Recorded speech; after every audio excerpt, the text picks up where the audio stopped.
What's up, guys? Tobin here with you. Thanks for checking out the channel. Miami Heat, Summer League champions. I've paid my dues.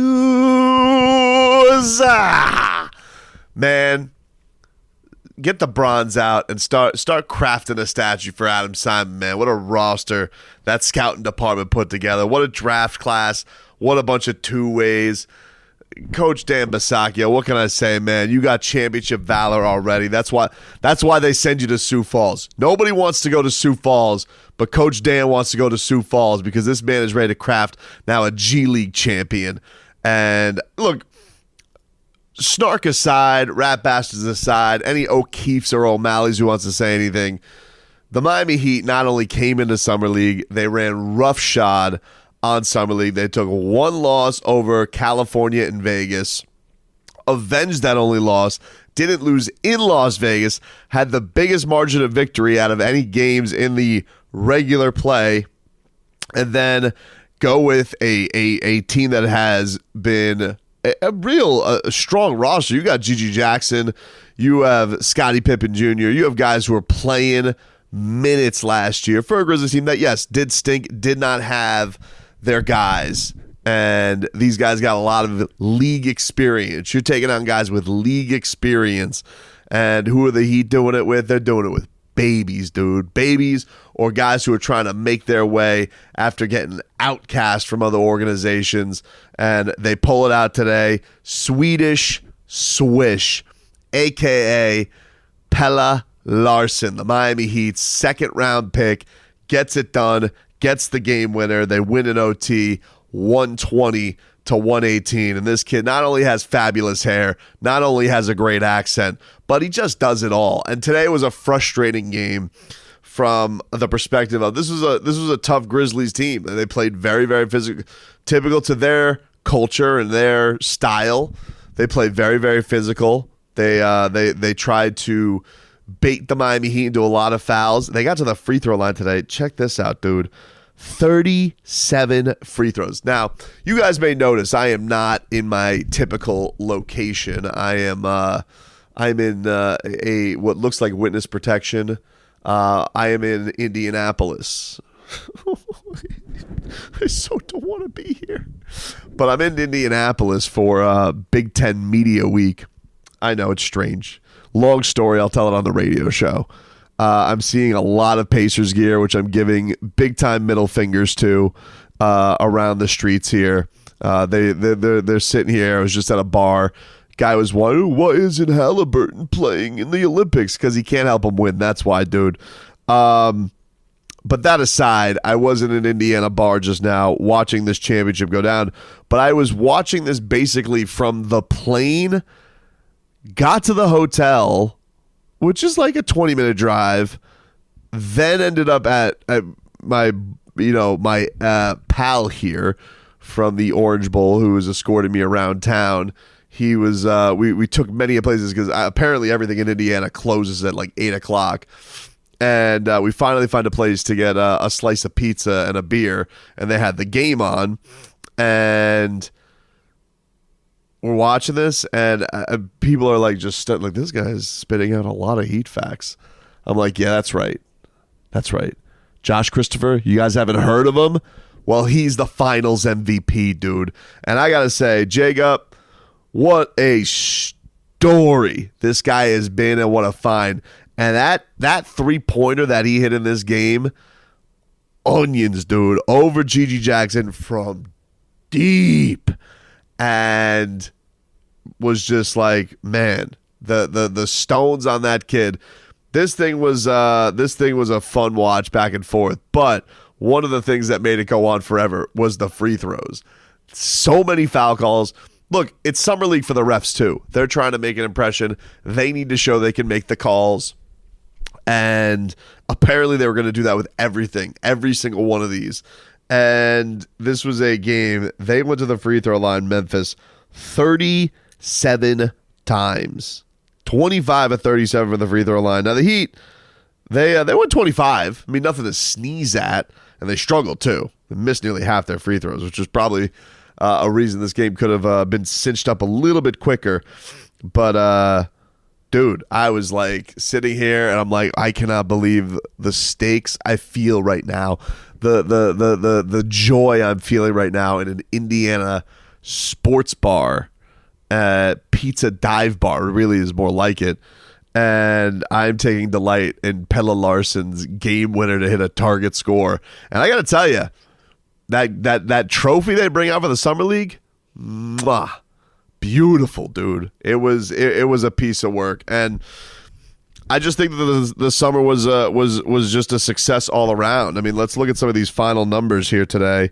But Kel'el Ware with a great performance, double-double, 21 points, 10 rebounds, 1 block, goes 8 of 10 from the line, 5 of 6 from the free throw line.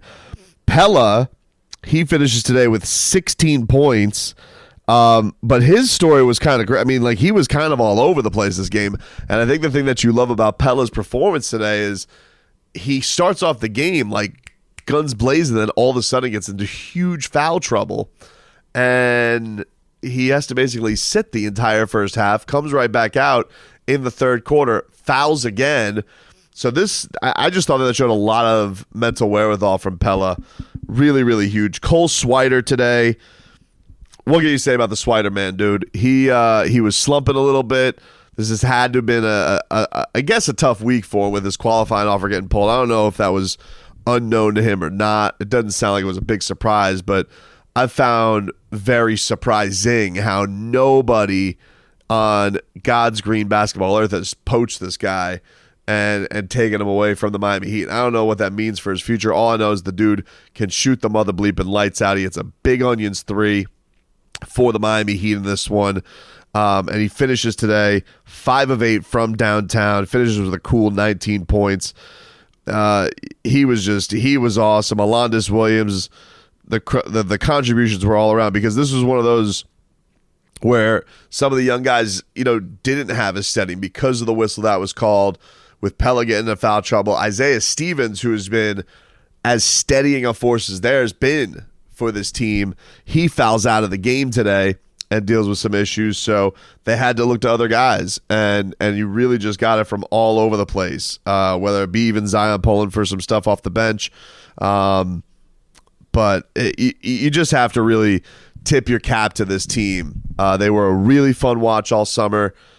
A lot of talent. I really do think, I guess it's undisputable now, the greatest Miami Heat Summer League team we've ever seen. But it was not only just obvious watching them and the way they played for each other, but it was obvious in the just ability for somebody new to seemingly step up every single time. And yeah, they got a little bit of a spark with a couple of games from Jaime, but every single game it felt like either Josh Christopher or Alondas Williams or Cole Swider or Pelle or Kel'el Ware were all showing up in a big way.